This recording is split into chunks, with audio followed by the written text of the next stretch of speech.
Bonsoir les amis, j'espère que vous allez très bien, que vous vous portez très bien.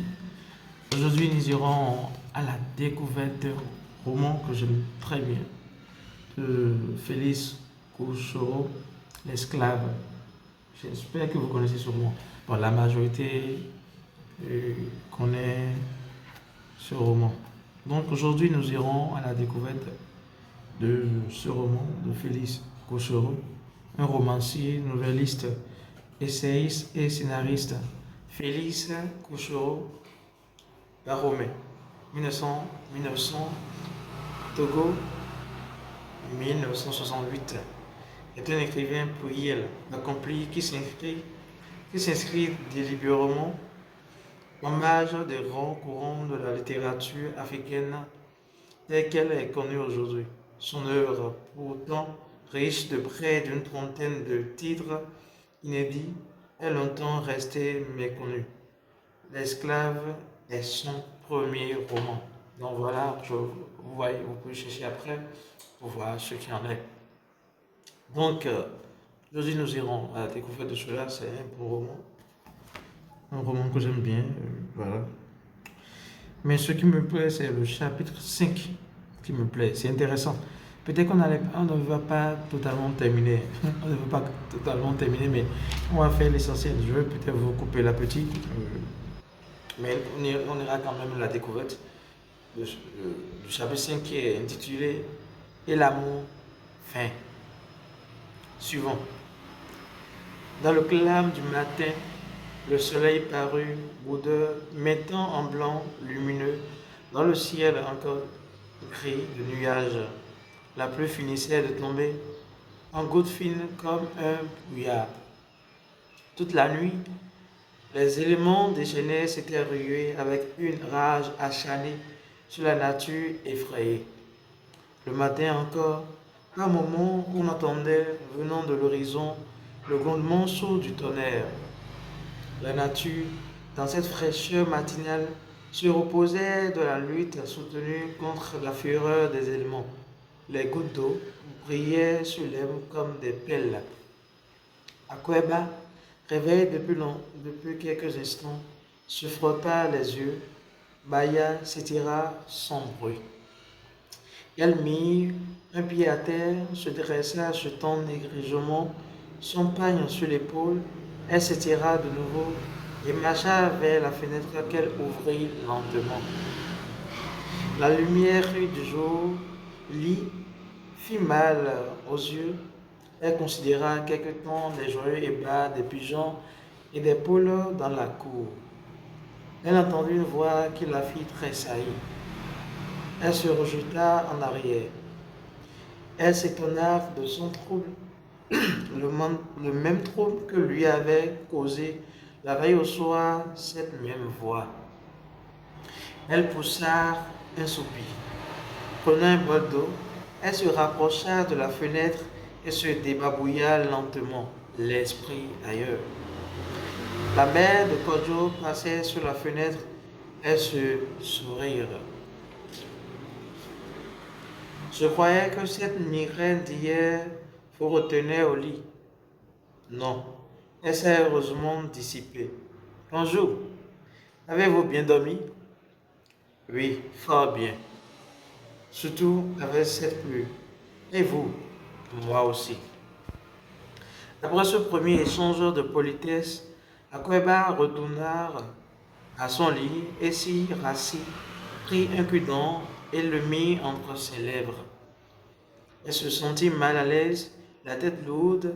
Elle eut une grande envie de s'étendre et de dormir un peu. Elle pensa que seul un bain froid pouvait l'attirer de son engourdissement. Rejetant son pagne de lit, elle en prit une autre, secoua sa torpeur en s'étirant bruyamment et sortit de sa chambre pour aller au bain. La maison s'animait déjà. Le va-et-vient quotidien avait repris son cours comme la veille, l'avant-veille, comme toujours. Les jeunes gens s'étaient rendus au champ. Les femmes et les jeunes filles vaquaient aux soins du ménage avec un entrain propre à combattre le froid engourdissant qu'avaient répandu partout l'averse de la nuit. Le maître de la maison et son frère, debout dans la cour, le bonnet sur les oreilles, causaient. Les deux hommes marchèrent jusqu'à la porte de la maison et s'assirent sur le tronc d'arbre. Ils restaient là quelques instants à causer. L'un de leurs jeunes ouvriers arrivait. Comment? Tu n'es pas encore au champ? Interrogea comme Langan. Si, j'en reviens. La pluie a causé quelques dégâts dans nos cultures. Des dégâts sérieux? Non, j'exagère.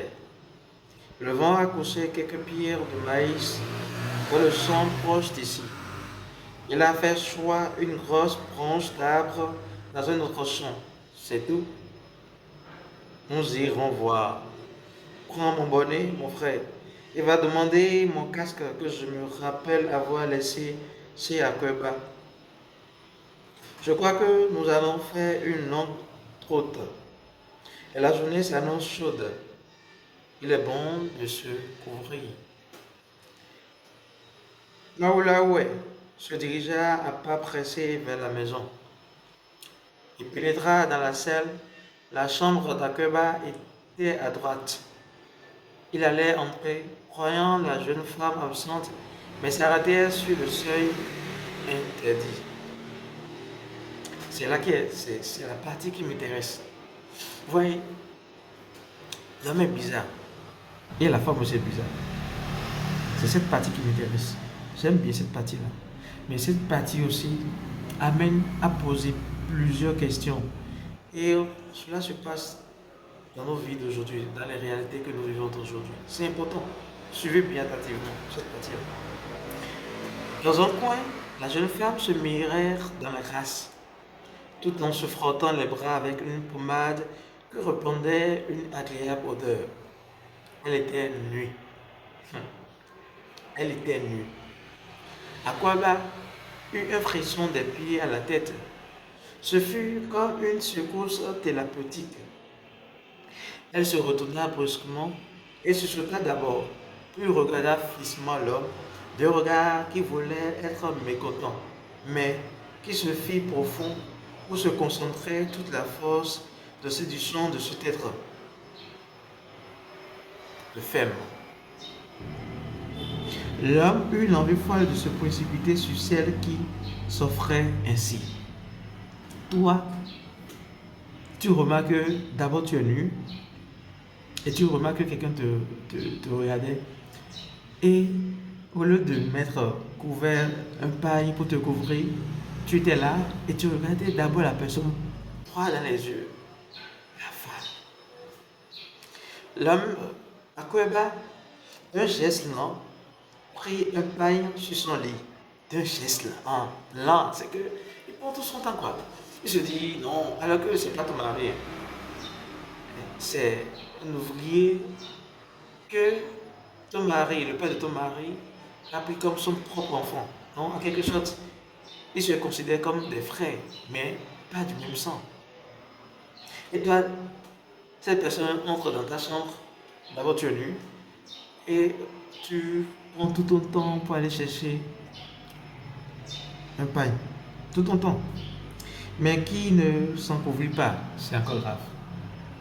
Donc vous n'avez pas bien compris la phrase là. Je relis encore.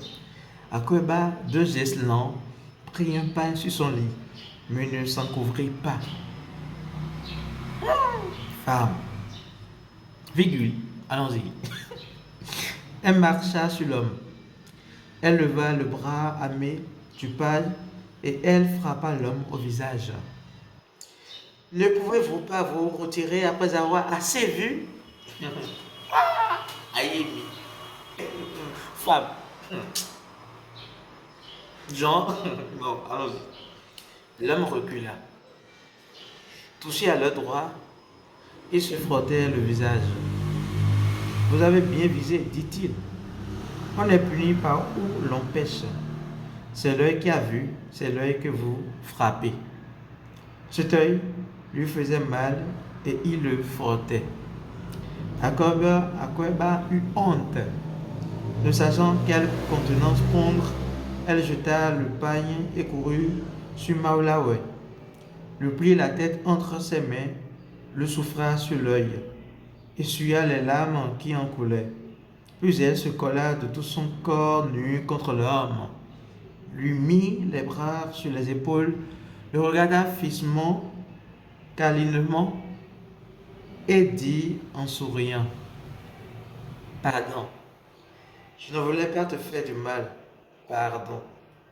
Puis, secouant rudement cet homme par les épaules, le plaqua contre le mur et se colla contre lui, les yeux dans les yeux. L'homme eut un frisson, puis il sourit. Il était vaincu. Je m'arrête là. D'abord, vous allez me dire ce que vous pensez de cette histoire-là. Vous, là, vous pensez quoi de cette histoire? De ce que vous vivez, ce que vous avez entendu d'après ma lecture? Qu'est-ce que vous pensez de la réalité? Une femme mariée. Et c'est ça qui se passe aujourd'hui dans nos sociétés. Plein. C'est dans la réalité même. Je sais pas. Ayemi. Il faut avoir peur de la femme. Hein? Il faut avoir peur de la femme. Je vais écouter la prochaine fois. Dites-moi dans les commentaires ce que vous pensez de cela. C'est vrai que je vous ai coupé l'appétit.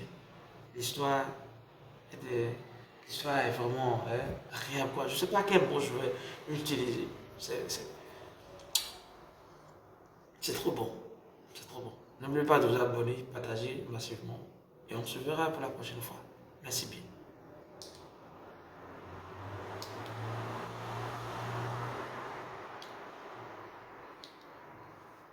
On se verra massivement.